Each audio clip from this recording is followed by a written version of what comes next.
Marrying rich is for women who are already privileged, who come from privileged families. The concept of marriage is always a financial contract. If you do not other forms of leverage in capitalism, marriage is designed to make the woman lose no matter what you do, how much you think you're playing the power game. Especially if you come from an underprivileged or oppressive background, your mindset is the problem. An oppressed mindset is naive, reductive, does not understand power and how privilege works. A man is business-minded, especially a man capable of accumulating wealth, does not like risks. Who he commits to is a business decision. So if a man commits to a woman who is underprivileged, meaning she doesn't bring equal or more wealth, she doesn't have a wealthy privileged family to back her up in case anything goes wrong, she doesn't have her own successful audience and a network, she doesn't have a thriving career and a reputation to go with that, then she is at risk. She is vulnerable, no matter how empowered she thinks she is and how much she thinks that she's playing this guy to provide for her so she can get a leg up in capitalism. His calculation is already way ahead of her. A woman who thinks that she can manipulate a man, who understands the laws of capitalism and patriarchy,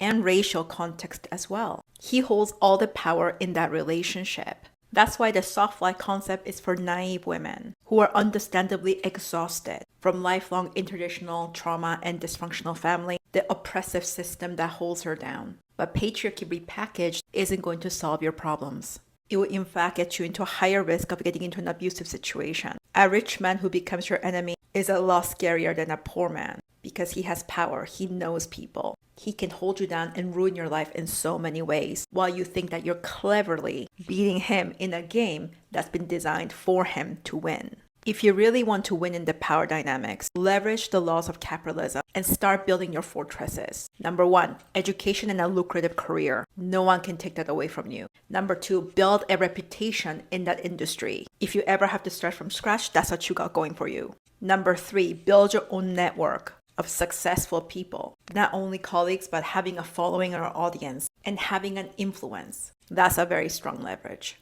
Number 4, money, money, money. Because you can't have any power without money. But money alone isn't enough if you don't have the first 3. You need to have the ability where if you lose everything, you're able to start from scratch. All these leverage are fortresses that prevent women from falling into a vulnerable situation, no matter what stage of development she's in. As a woman, you have to beware of counterforces. Success is not a destination. Once you're at the top, you have to manage yourself and watch out for even more enemies. That's why you see successful celebrity women who could lose everything because of a scandal or a problem and recover. Why? Because they have the first 3 fortresses. Their ability to regenerate and alchemize is something nobody can take away from them. And that's who you have to become.